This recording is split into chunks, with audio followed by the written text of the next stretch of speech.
It's so nice to see everyone here. To begin our program, I want to personally acknowledge that we are gathered on the traditional lands of the Wabanaki people and their ancestors. And I urge all of you to take some time to consider whether you know the history of the lands on which you reside and work. And if you don't, that you commit to better understanding the history of the people who called these lands in the Americas home before Westerners colonized the region. Tonight, it's my pleasure to introduce you to J. Robert Harris, who is the founder and head of JRH Marketing Services, the oldest African-American owned research and consulting firm in the United States.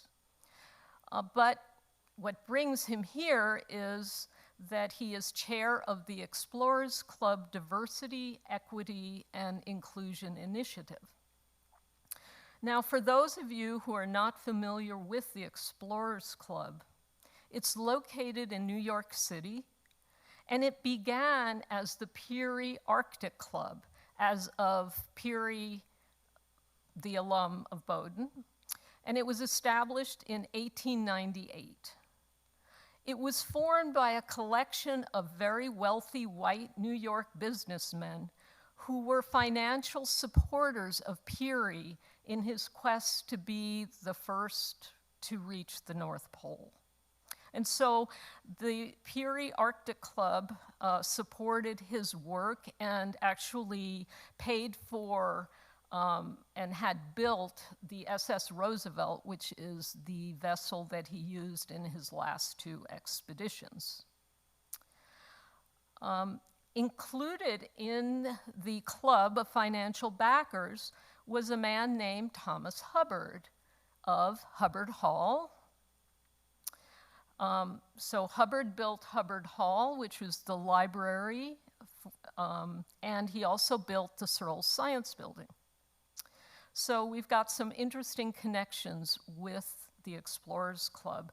The club changed its name to the Explorers Club, and in recent history, it has moved to diversify its membership, which was all male for many years. JR's diversity, equity, and inclusion initiatives have resulted in efforts to recognize individuals who have been forgotten or overlooked by historians of exploration. In that context, Jenny Lemoyne, the curator of the Arctic Museum, and I met JR last spring when we were invited to speak at the Explorers Club at a gathering to honor the four Inuit who helped Peary and Matthew Henson, his African-American assistant, reach the North Pole. And those individuals were Uta, Egingwa, Sidlu, and Ukia. And we reminded the gathering not to overlook the many talented Inuit women who sewed the clothing that kept all those men alive and comfortable. An outdoorsman with a great deal of curiosity, JR has ventured around the world exploring interesting places, while also diving deep into written and oral histories to bring to light people whose accomplishments should be celebrated and studied, but who have been overlooked.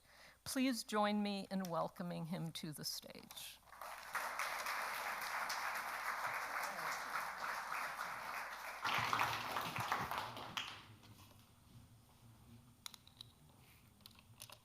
Wow, this is great.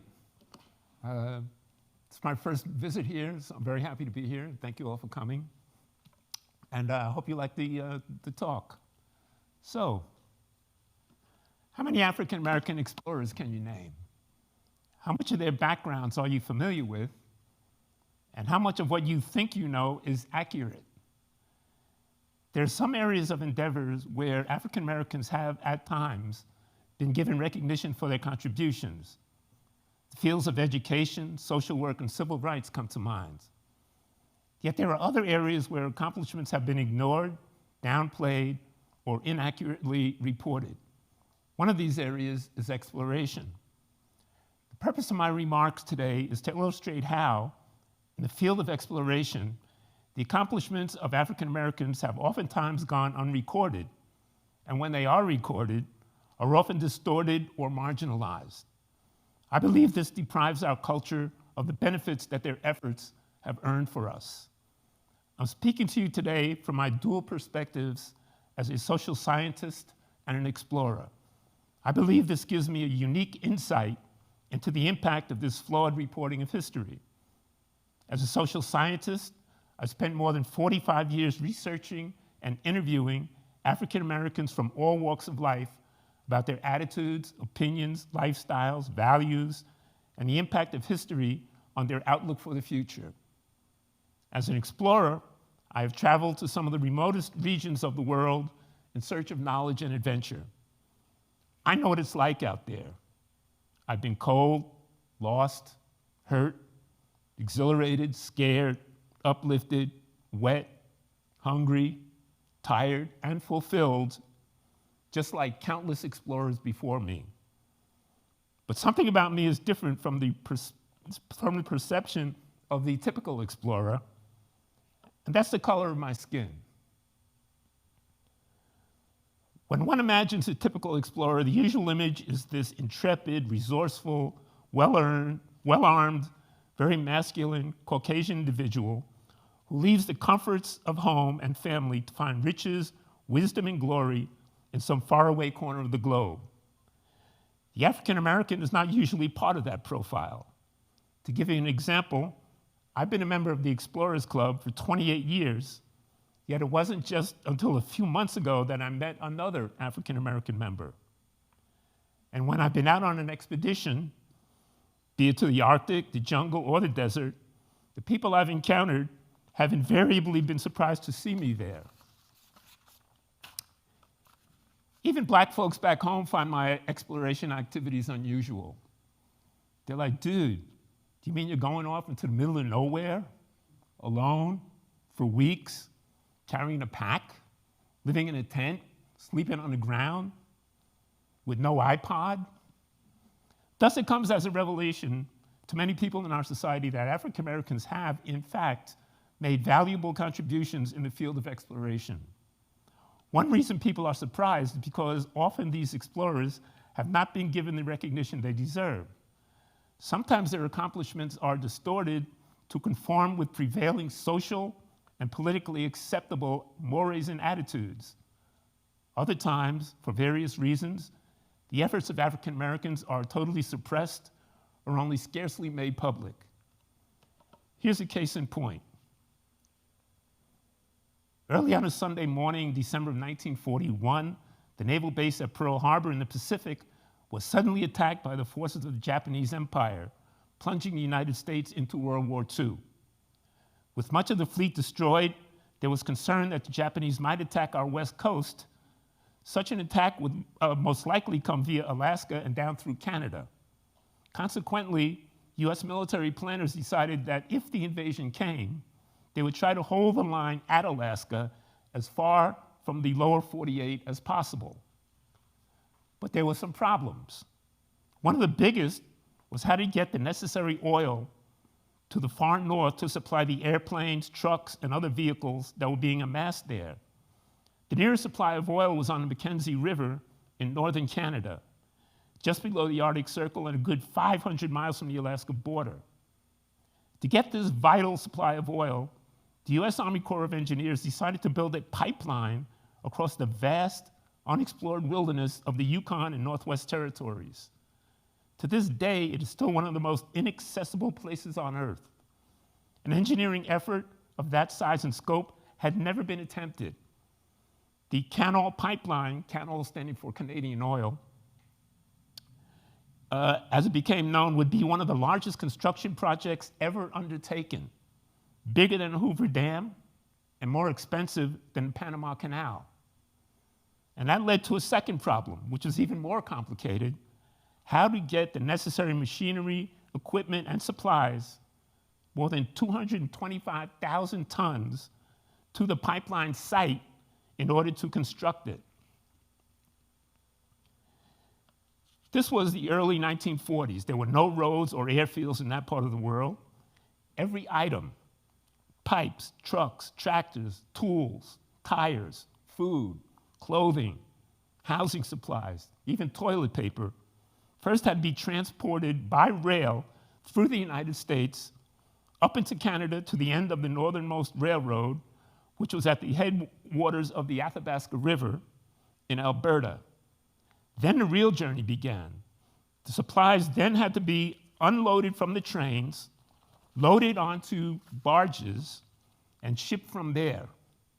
Whenever rapids were encountered, all the supplies had to be offloaded from the boats, trucked around the rapids, and then reloaded onto the boats.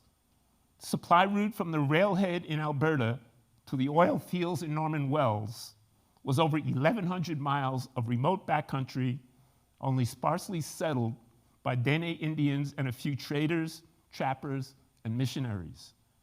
It would take a strenuous and very determined effort to keep these critical supplies moving north. That effort was put forth by the 388th Engineer Battalion, a segregated Negro Army unit out of Camp Claiborne in Louisiana. In June of 1942, the battalion began moving out by train, heading north. They weren't told where they were going, but they could tell it was getting colder day by day. When they finally got to the railhead in Alberta, they were dispersed along the supply route to work as laborers, keeping the steady stream of supplies moving. Here's some shots here. For example, this one is where the pipes coming in through Alberta had to be offloaded and put on barges and begin a long 1,100 miles shipment up to the site where the oil wells were. Here are some soldiers on the barges that were moving north. And here they are building some cabins here.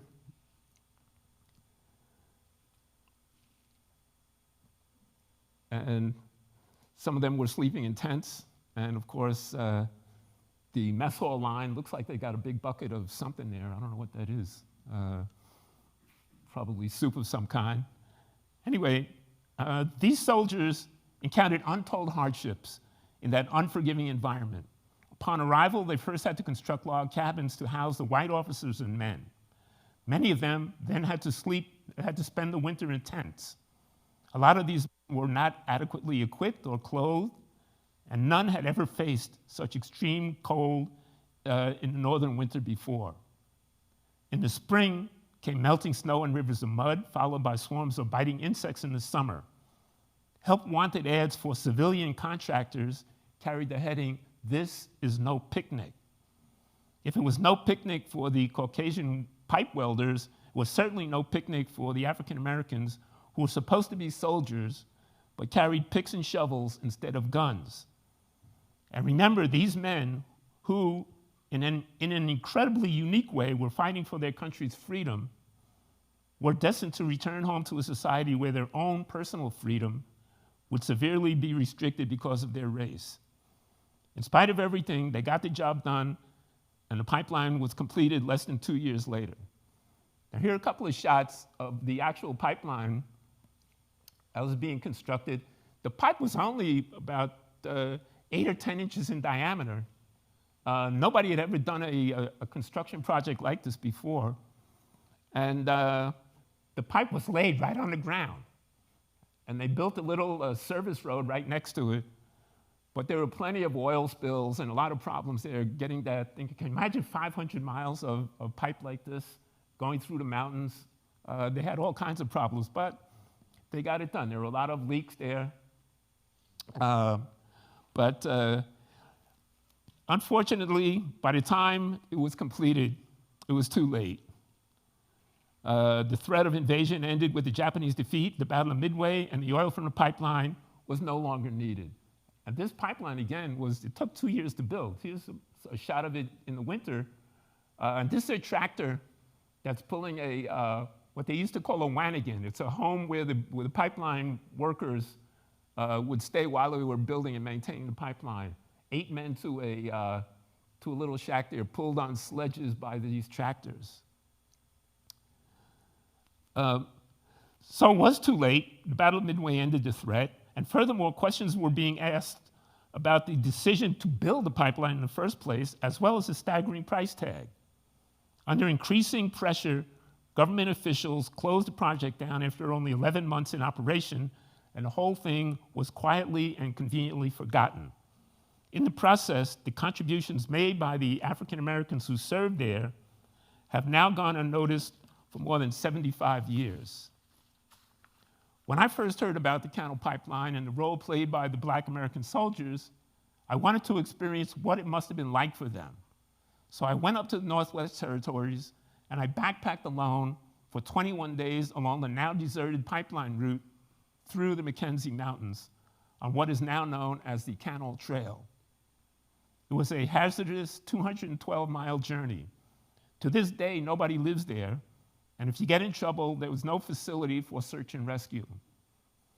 The photos I took give you some idea what I saw more than half a century after the oil stopped flowing and everybody departed, leaving behind the rusted remnants of a valiant but futile $300 million effort that quickly sank into historical oblivion.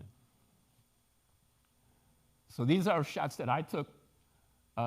This is a Wanigan here, still out there in the wilderness on sled tracks for the winter. Another lonely cabin in the middle of the mountains here. This was a oil depot where they kept some supplies here for the trucks that were working along the pipeline. And this is a road maintenance camp. Now, you walk through the wilderness, and about every 40 miles or so, you will come to one of these deserted camps where the soldiers or the people just got up and left when the pipeline closed down and pretty much left everything the way it was. So you've got all these old Army vehicles, trucks. This is a truck maintenance cabin. Still had all the tools, the nuts, the bolts, and everything were still there all these years later. Now, all this stuff had to come up, that 1,100-mile trip from the railhead. This is where I stayed in my 3 weeks out there. And finally getting home. This was back in 1997 when I did this trip. So the trek ended, but the memory of the pipeline wouldn't go away. I now had some idea of the environmental extremes that these men endured, but can only imagine what they were feeling inside and how this experience affected them mentally and emotionally. I craved firsthand knowledge and so began searching for veterans who had worked on the pipeline project. Several years later, I found and interviewed the only surviving African-American soldier from the Canal era. This is Jake Toller. He was born on June the 21st, 1915, in Cumberland, Virginia, the fourth oldest of 12 siblings. When I met him in 2003, he was 84 years old and quite a character. He lived alone, still drove a car. He bowled and shot pool regularly. And in the fall of 1941, about a month before Pearl Harbor, he was drafted into the Army and became Private Jake Toller. He told me fascinating tales about what it was like up there, about the men he was stationed with, about their interaction with the local Indian population. He also told me what he thought about the contribution he and his colleagues had made. Toller believes the pipeline could never have been constructed without the effort put forth by the men of the 388th Engineer Battalion. His one enduring regret was that the public, especially African Americans, know nothing about what they did up there. It was a story that time forgot. Now, one can make the case that these men were not, strictly speaking, explorers, and that suppressing the pipeline's history was not a deliberate attempt to withhold credit for the job they did. Nevertheless, it is an example of how not knowing what happened is detrimental because it deprives us of an enriching chapter in our cultural history. What I learned from my Canal experience is that we need to find stories like this that have been suppressed and somehow make them known. Regrettably, history also teaches us that even when the stories are reported, they are not always accurate, and this can be equally detrimental. As we look back at African Americans in the field of exploration, it becomes evident that the inaccurate recording of their exploits has taken an interesting but conflicting and contradictory form. Over the course of time, their studies have characteristically been told from the point of view of the prevailing racial, behavioral, and political attitudes of each successive generation. These stories can be categorized into two broad interpretive constructs, which I refer to as the Sambo and the Superman. In the Sambo interpretation, the Black explorer's contributions are purposely understated to reflect his behavior as consistent with someone who is submissively and passively content with his lowly status in society. The Sambo explorer is naturally inferior, with limited capabilities and aspirations. He knew his place and stayed there voluntarily because he believed it was best for him. By this interpretation, the Black explorer would never be depicted as an equal of white explorers. The reporting of his contributions to exploration would cast him in a less favorable light, ignore positive aspects of his character, distort incidents, and project onto him unflattering and often unsubstantiated characteristics such as the inability to communicate well, the willingness to dance and sing on command, or as the black buck with an insatiable sexual appetite. By contrast, in the Superman interpretation, the Black explorer becomes akin to a superhero. His contributions on the expedition are unsurpassed by others. He becomes the ultimate role model as a valiant, resourceful, selfless, daring individual who triumphs over all that a harsh environment and an unfair society can throw at him. He becomes a person worthy of admiration and emulation. Sadly, the practitioners of this interpretation are as willing as Sambo practitioners to ignore accurate reporting and interpretation in order to advance their own objectives. Of the two interpretations, the Sambo was most prevalent throughout our country's recorded history until the mid-20th century. At that point, civil rights era's desire to cast Blacks in a very positive light ushered in the equally erratic Superman interpretation. Either way, these misinterpretations, whether by error or intention, contribute to the diminishment of these intrepid explorers whose contributions need no embellishment to be inspiring. To give you an example of this, I'm going to take you back in history, this time more than 200 years. In May of 1803, President Thomas Jefferson bought a huge chunk of land west of the Mississippi River that had been French territory. Known as the Louisiana Purchase, the United States paid the French $15 million for these 828,800 square miles of unexplored real estate. Once the deal was done, America became interested in expanding its domain all the way to the Pacific Ocean. The first step was to explore the newly purchased region. To do this, Jefferson authorized an expedition to cross this territory with the primary objective of finding a commercially viable water route from the Mississippi River to the Pacific Ocean. The expedition was also to study Western terrain and wildlife, the region's botany and geology, and the Native American tribes living in the region. The expedition was to bring back detailed notes, maps, journals, drawings, and specimens of what they saw and found.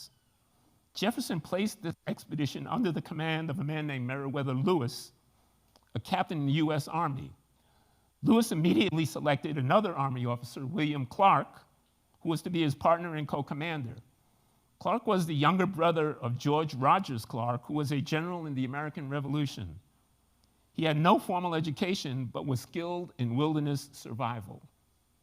The expedition, which departed from St. Louis on May 14, 1804, and took nearly 3 years to complete, became known as the Voyage of Discovery. It is arguably the most important American expedition ever undertaken. Of the 33 members of the Lewis and Clark expedition, all but one were volunteers. He was known simply as York. It's not known for sure what his first name was. This is an image of him, although nobody knows what he actually looked like. What we do know is that he was the first African American to travel across the continent. York was also William Clark's slave. He was born around 1770, which is the year Clark was born. York's parents, brother, and sister were slaves of the Clark family, and York was Clark's companion from the time they were both young boys, and later his manservant, which was often the custom in the South.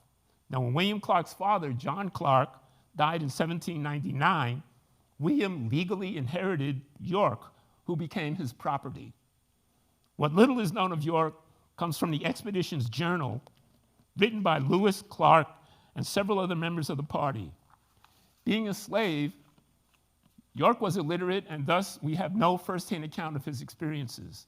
The journal entries about him are not extensive, but they suggest an image of a man who was about average in size, dark in color, agile, adept in scouting, hunting, and field medicine. He made quite an impression among the Indians they encountered, most of whom had never seen a black man before. The most important information gleaned from these journals, however, is that York shared the risks, duties, and responsibilities as a full member of the expedition. For example, when the expedition finally reached the Pacific coast, York voted equally with the rest of the members as to where they would build their winter quarters. He also carried a firearm, shot game, and this during the time when slaves were forbidden by law to carry weapons. Those years of relative freedom and equality changed abruptly when the expedition returned to civilization. All the members received land and money for their services except York, who was given nothing because he was simply a slave and technically William Clark's property. York's return to slavery was difficult for him to accept. He asked Clark for his freedom based on the services he rendered, but Clark refused. Clark's growing displeasure with York was recorded in letters he wrote to his brother. He described York as someone who was, quote, insolent and sulky, and who had to be whipped for his impudence. York continued to ask for his freedom, but instead was hired out by Clark to other, quote, severe masters in order to teach him a lesson. York's later life is obscure. Some historians report that he escaped from slavery and was known to be living among the Indians in Wyoming. Others state that he died of cholera. In any case, it is known that for perhaps 10 years after their return, Clark refused to grant freedom to the man he had known his entire life and with whom he had shared so many adventures and hardships. Unlike the black soldiers who worked as laborers on the Canal Pipeline, York must be considered a true African-American explorer. Yet his story takes us on a different exploration, namely, the way he has been portrayed in the popular scholarly writing that has been published in the 200 years since 1804. These portrayals, images, and characterizations offer insight into the racial preoccupations of the writers and scholars, as well as the nation's collective obsession with race.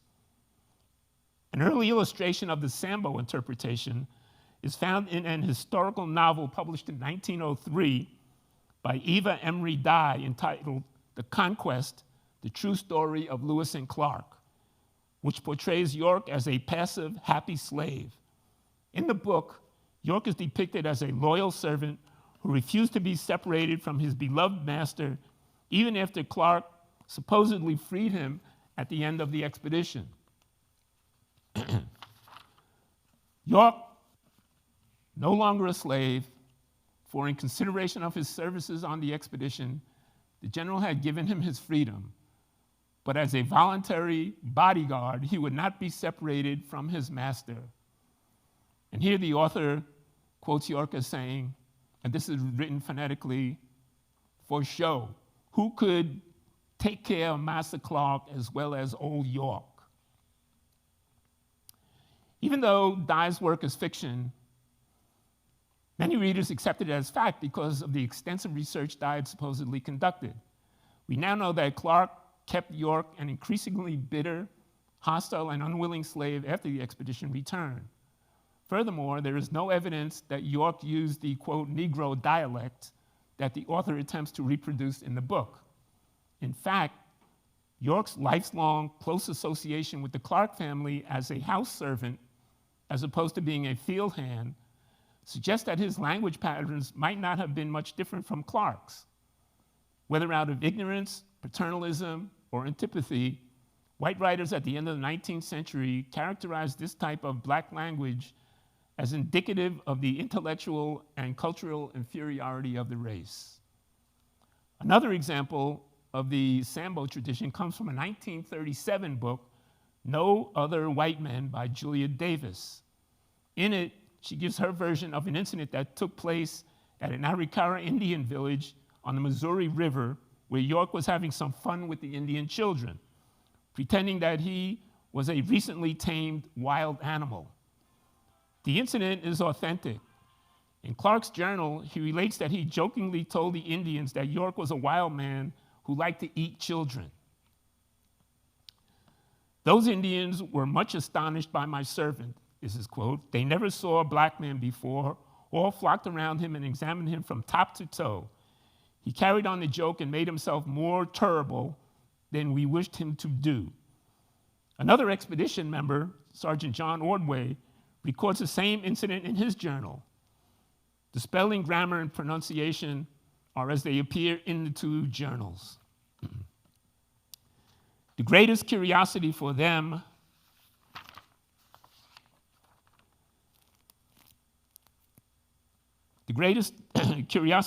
was York, Captain Clark's black man. All the nation made a great deal of him. The children would follow after him, and if he turned towards them, they would run from him and hollow as if they were terrified and afraid of him. But in Davis's book, the incident takes a completely different characteristic. York took off his hat and showed his woolly head. I am no man, he cried. I's a wild beast out of de woods. Captain Billy done catch me, Captain Billy done tame me. He is the tamingest man in the world. You all better mind how you fools with Captain Billy. And the action continues. This created such a sensation that York could not resist going himself one better. With a wild whoop, he picked up the nearest member of the party in his great arms and pranced around the circle, roaring like a lion. The Indians ran for their lives, and the captains rushed out to see what was the matter. Only Captain Billy could have made himself heard above the din, but he had a strong voice and he let it out. The ferocity in York's face faded to startled innocence. Clark glared at him, biting his lip to keep from laughing. It is not necessary, he said at last, to frighten our Indian friends. Suppose you give them a dance instead. Crusade struck up his fiddle, and York began to shuffle, back and wing, heel and toe, no bones in his hips and no bones in his legs, unquote. In her Samboized version, York again speaks in a broken Negro dialect. Moreover, she also shows Clark as the dominant personality, emphasizing his control of the situation and his power over York, whom he intimidates. She also replaces Indian children with adult Indians and portrays them, as compared to Clark, as afraid, timid, and childlike. She concludes by reducing York to a minstrel show darky, an image that is totally different from the human and compelling one that emerges from the journals. Another stereotype of the black male in the Sambo interpretation is the assertion that there was one characteristic that was an exception to his laziness and passivity, a preoccupation with sex. As John Bakeless's book, Lewis and Clark, Partners in Discovery, the author mentions York's sexual prowess among Indian women. Quote, York enjoyed his customary social success. Like a good many of the other members of the expedition, York had a temporary Indian wife. On the return journey, he found that he had become the father of a little Nez Perce Negro. Occasional modern Nez Perce with kinky hair are perhaps descended from the child. A not very trustworthy Nez Perce avers that Lewis himself became enamored of a squaw called Wee Ali Kum. unquote. Although the author is willing to concede that other members of the expedition engaged in sexual relations with the Indians, he summarily dismisses any suggestion that Meriwether Lewis engaged in such behavior. Conversely, the oral tradition of Native Americans and the testimony of US Army men regarding an encounter with a light-haired Nez Perce who claimed that William Clark was his father support the notion that these two leaders were not above partaking in the sexual hospitality of their indigenous hosts. And on a separate but related account, Bakeless needlessly evicts York from the human race, referring to him as a strange creature, even though no portion of the expedition journals implies this characterization. This is another example that the author is comfortable within the demeaning and inaccurate Sambo interpretation. Indeed, the Nez Perce reaction to York was consistently positive. These portrayals of York that I have mentioned demonstrate how writers and researchers of the Sambo interpretation applied little, if any, historical research methodologies or analyses with regards to York's role in the expedition. Furthermore, these writers and researchers must have felt that the reading audience, whose perceptions were shaped by the conventional racial attitudes of their era, would not challenge these erroneous allegations. Consequently, whether intentionally or not, it is obvious that these practitioners of the Sambo interpretation made assumptions and reached conclusions that often approached the incredible. In stark contrast with the Sambo tradition, let us now consider York as Superman. While this interpretation cannot match the Sambo in terms of longevity, it certainly does compare in its disregard of acceptable and credible historical research. Like the Sambo, the Superman interpretation rose out of the racial constructs and needs of the larger society. During the 1950s and 60s, as the nation strived to recast and redefine the role and status of African Americans, some writers took it upon themselves to provide role models and inspiration to a black population long denied them by an indifferent and sometimes hostile white society. The overall objective of the Superman interpretation was to help create a more positive identity and self-image for African Americans. It was felt that this would facilitate black achievement in politics, business, education, and other professions. York's story was ideally suited for this purpose. He was a black man who participated in a remarkable event in American history. He was a slave who had helped conquer the West. Two examples of the Superman interpretation can serve to demonstrate the inaccuracies that occur when writing history from a preconceived social purpose. The first example comes from an article written in a publication called The Oregonian in 1992. The article was titled, "Original Pioneers Predate Oregon Trail," and it commemorated the 150-year anniversary of the trail, profiled those who had been part of that history, including York. Quote, "Another yarn features York, the 6'2" French-speaking slave of William Clark, the explorer, who joined Meriwether Lewis on a 3,550-mile round-trip expedition to the mouth of the Columbia in 1804 through 1806. York not only went along on the expedition, but also translated between Lewis and Clark and the expedition guide Charbonneau, who spoke no English.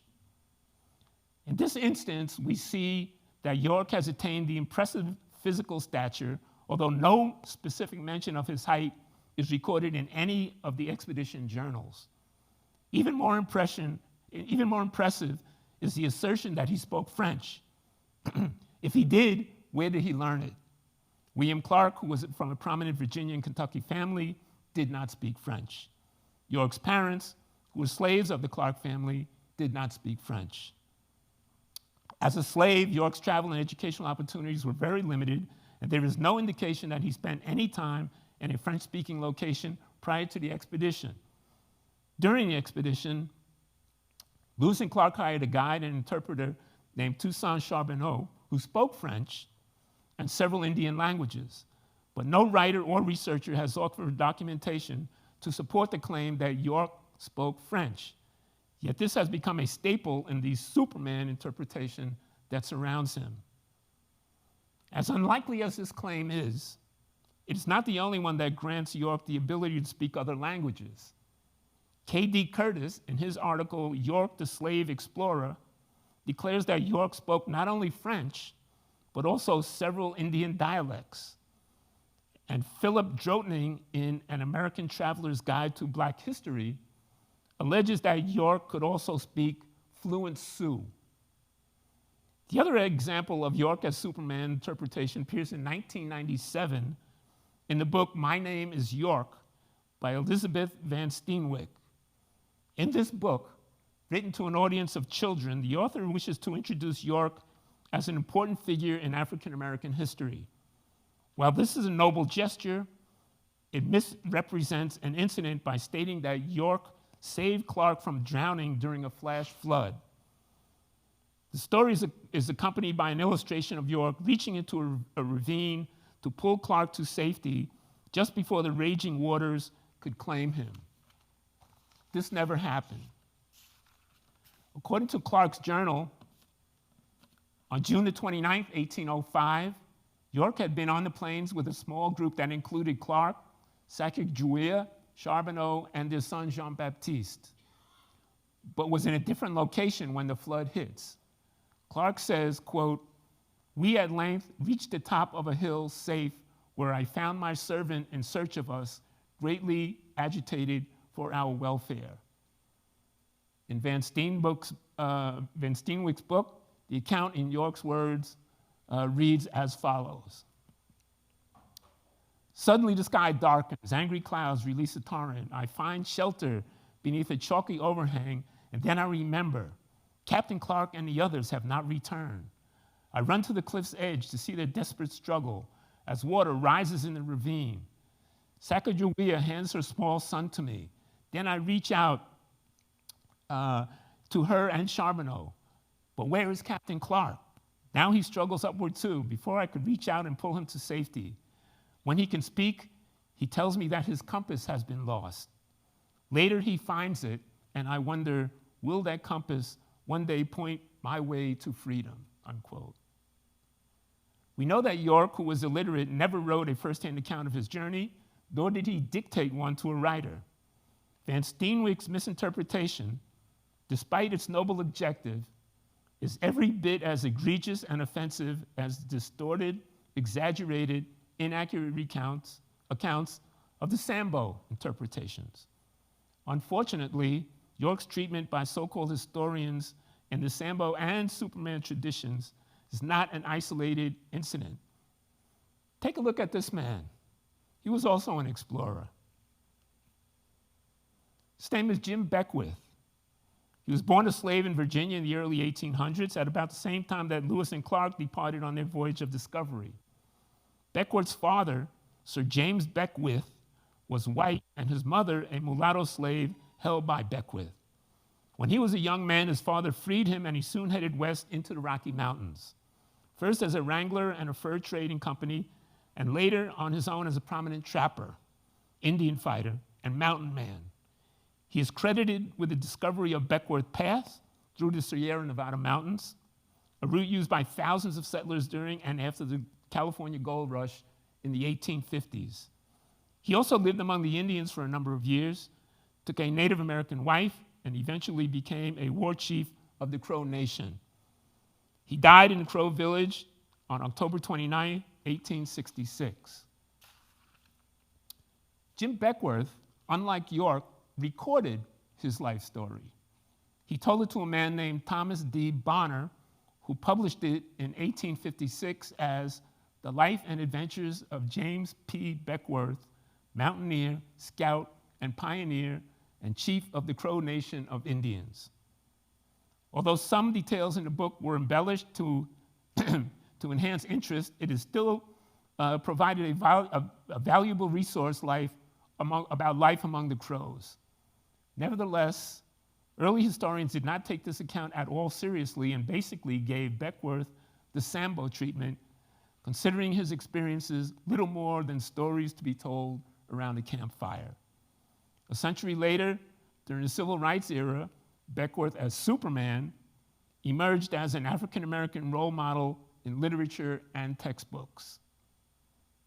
And what about this gentleman? Some of you might recognize this iconic photo of Matthew A. Henson. He's probably the most well-known African-American explorer. Henson was born in Charles County, Maryland, in 1866, just a few months before Beckwourth died, and 3 years after the Emancipation Proclamation was issued. Accounts of his early life are conflicting, but it's apparent that both his parents died when he was very young, and at the age of 13, he went to sea as a cabin boy. While at sea, he was befriended by the ship's captain and eventually became a skilled navigator. At age 17, he left the sea in search of work on land. Henson's life changed dramatically in November of 1888 when, while working in a clothing store in Washington, D.C., he first met a naval lieutenant named Robert E. Peary. Peary was leaving on an assignment to Nicaragua and offered Henson a job as his personal servant.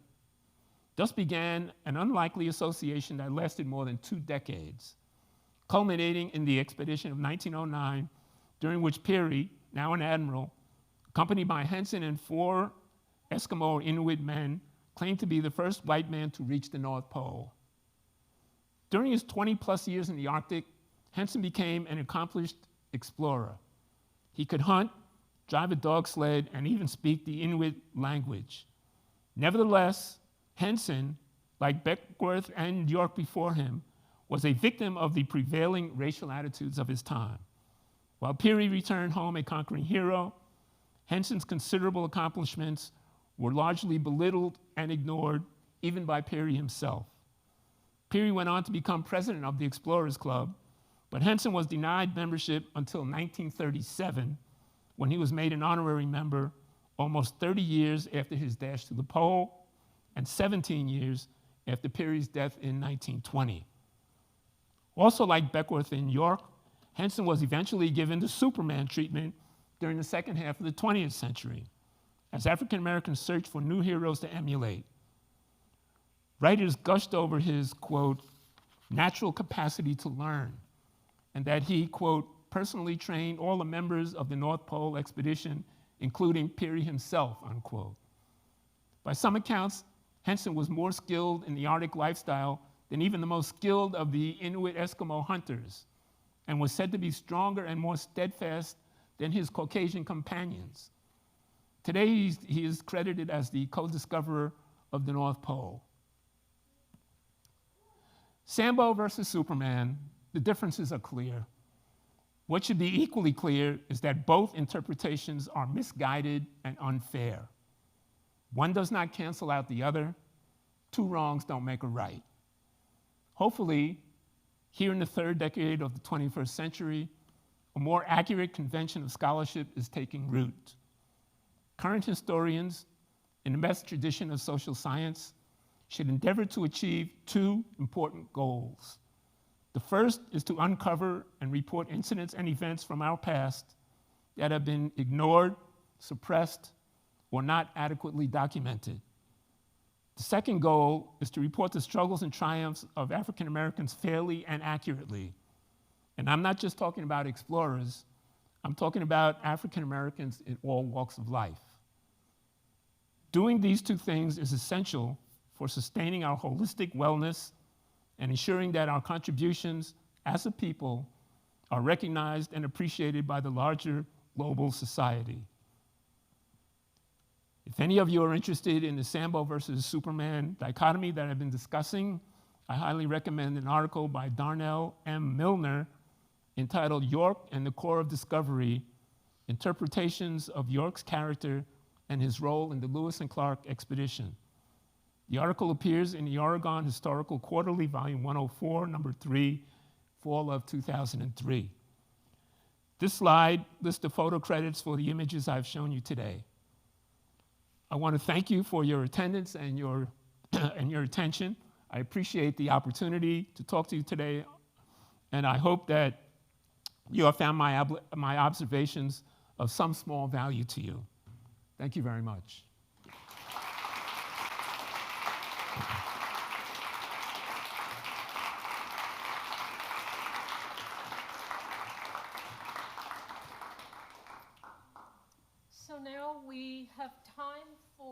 questions. If you have questions, we have microphones set up here, so we ask you to come to the microphones. And I'll start it with, one of the things that I was interested in when you were depicting the two models is that you put on images of statues. And so I was curious about, because certainly we've all seen in the press, both in this country and now in countries that are part of the Soviet bloc, that statues are being pulled down. And so I was curious if you know the history of either of those statues, who put them up, and where are they in terms of the community around them? Yeah, those statues are in or close to St. Louis, Missouri. One of them actually overlooks the Mississippi River there, and that's because that's where the voyage of discovery actually started. And so both those statues are fairly old. They've been there, I don't know, I'll say 30 years now. You know, people can go and they can look at them. But again, you know, nobody really knew what York looked like. And so they were put there in recognition of the fact that he was part of the expedition and therefore deserved a little bit of recognition and credit for it. Anybody else? All right, my man. I just want to say thanks a lot for sharing that with us. I was wondering, is there a moment that comes to mind that where you have to overcome like hardship during your travels, or like a difficult moment? It's probably a hard question. How much time do we have? I've been exploring for over 50 years. I have more than 50 expeditions that are 3 weeks or longer, and countless others that are shorter than that. Most of my journeys are solo. So unlike most explorers now, I typically go alone. I'm not an explorer by profession. I'm actually a marketing consultant. I have my consulting firm in New York City. But I was born curious, and I have a love for the natural world. And so what I would do is, if something struck my curiosity, for example, if I wanted to walk on a glacier or watch the caribou migration across the Yukon, I would figure out how to get there, and I would just go there. And, you know, come back. I actually wrote a book, which I'm not pushing right now, about my adventures. Well, maybe I will mention it. It's called Way Out There, Adventures of a Wilderness Trekker. So, but one thing that I'm really interested in is people who live in really remote areas. And so what I do is I pick out a group, let's say the Inuit people in northern Alaska, and then I study their history before I leave home, the tradition, the religion, what they eat for breakfast, the skills. But then I need to go there. You know, I need to go there and see it for myself. So I figure out where they live, some village or community, figure out how to get there, and I just go there. And when I get there, people look at me and they're like, who are you? You know, and like they look over my shoulder, where's the rest of your party? And I say, no, I'm here by myself. You're here by yourself? Where are you coming from? So I go, New York City. New York City? What, you know, what are you doing here? And so I tell them, you know, I'm interested in who you are and how you live and your history. And I wanted to come and just find out for myself. And they're like, wait a minute, man.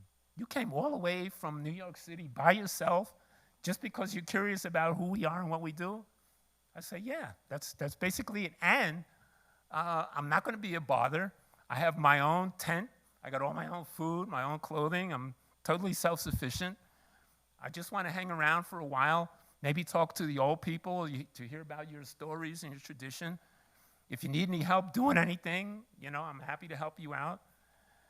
And when they hear that, whether it's been the Inuit people, the reindeer herders in Lapland, the Aborigines in Australia, the Maori people, wherever I've gone, everybody, they just can't believe it, and they say, oh, listen, JR, man, don't stay in your tent, come stay with us.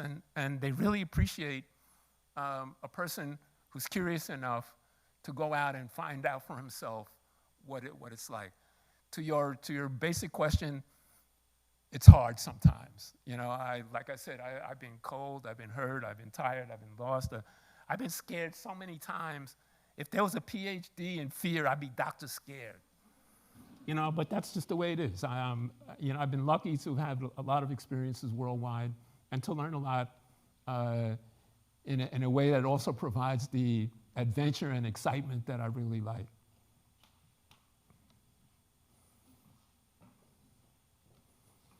Mr. Harris, thank you for joining us. JR.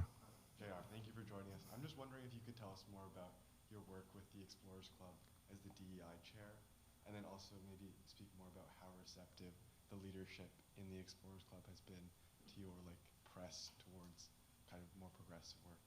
Okay, so I've been a member since 1993. I've been a member a very long time. I'm not only the chair of the DEI committee, I'm also on the board of directors of the Explorers Club. When I joined in 93, there were no other people of color in the club at all. The club has 3,400 members around the world.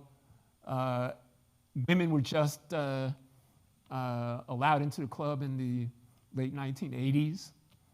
And so it was the way it had always been since 1904. It was like an old boys club, wealthy guys who go out on expeditions.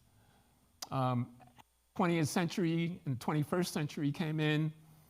There was this kind of realization that the club needed to change.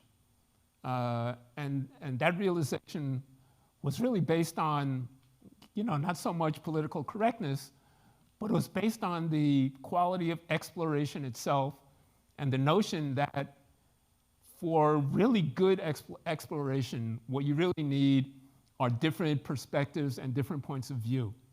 And so by bringing in people who are explorers from different lifestyles, different cultures, different political persuasions, different everything, the perspectives that they would, that each of them would have, would collectively make the exploration better, be better for not only the way that information was gained, but the quality of the information itself. So instead of being just from one perspective from all those years, the club is now changing, and the membership is much more diverse. The club is totally committed now to becoming more diverse. And in the short time that my committee has been in existence, about 2 years now, there's been really noticeable change in not only the membership, but also in the things that are being discovered and the way things are being looked at. Even expeditions that occurred prior to the whole diversity thing, when they look back now at some of what happened back then, people from different perspectives are seeing things that hadn't been seen before. And so there's this real feeling that in order to make exploration better, in order to make the findings that are uncovered via an expedition, it pays to have a more diverse group of explorers going out there. It's as simple as that. So that's what they've done. And it's working well. Well, my agent tells me I should show you my book. It's got, this has 9 chapters. Each chapter is a trip that I went on. They're in chronological order, starting with the first one in chapter 1, which is in 1966, up to Alaska, and all the way up to a couple of years ago.